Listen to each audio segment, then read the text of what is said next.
An arrest allegedly linked to a suspected gang boss, a disputed police raid, and a City of Cape Town corruption probe in which the city itself appears to have blown the whistle of what police claimed was 1.6 billion rand in contracts, a figure the city has since contested. The saga is shaking Cape Town's political and policing establishment.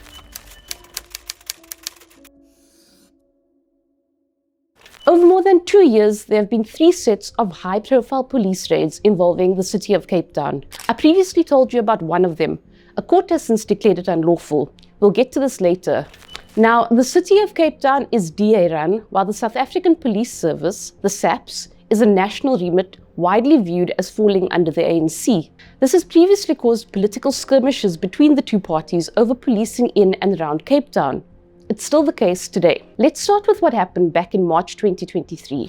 A raid on then Human Settlements city official Malibongwe's office exposed what later emerged as suspected ties to alleged 28 gang boss Ralph Stanfield, his wife Nicole Johnson, and a R1 billion tenders for cash scheme. In September 2024, more than a year after the raid on his office, Boy went on to be arrested. He faced accusations of accepting gratifications from Stanfield. Fast forward several months to May 2025, the charges relating to city tenders were provisionally withdrawn against Stanfield, Johnson, Boy, and other accused in the case. Right now, Boy isn't facing any criminal charges, but Stanfield, Johnson, and several of their co-accused remain in custody over other criminal accusations. Now, the second raids. On the 24th of January 2025, police targeted the offices of City of Cape Town councillors JP Smith, who heads up the safety and security portfolio, and Xanthia Limburg, in charge of the energy portfolio. The Smith and Limburg raids apparently form part of the investigation into, among others, Ralph Stanfield, Nicole Johnson, and the R1 billion tender enterprise matter.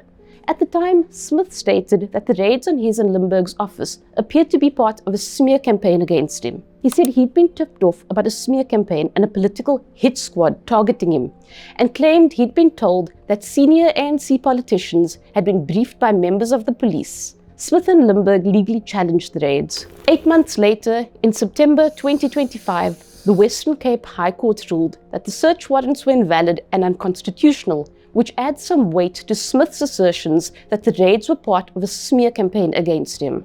Smith, in a recent statement, suggested this may be linked to a growing national policing scandal involving allegations that a drug cartel has infiltrated South Africa's law enforcement and political sphere.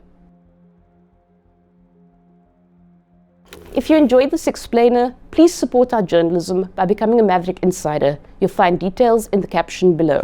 Now, the third set of raids. On the 30th of September and the 1st of October 2025, police said they raided 26 sites across Cape Town, including homes and municipal offices, in a corruption and fraud probe involving about 1.6 billion rand in contracts, apparently linked to the city's Urban Mobility Directorate, essentially public transport.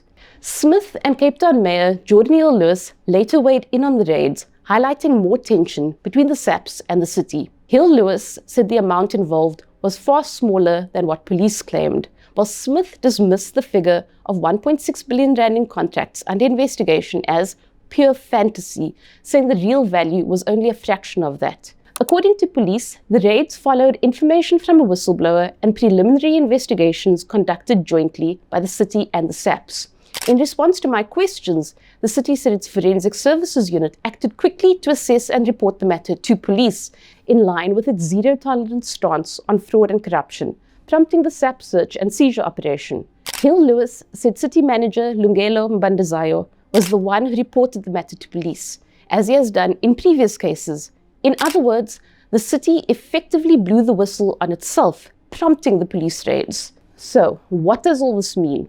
The City of Cape Town and the South African Police Service don't always see eye to eye. 2 of the 3 recent police raids involving the city highlight this tension, but their cooperation is necessary to tackle crime properly, something we absolutely need.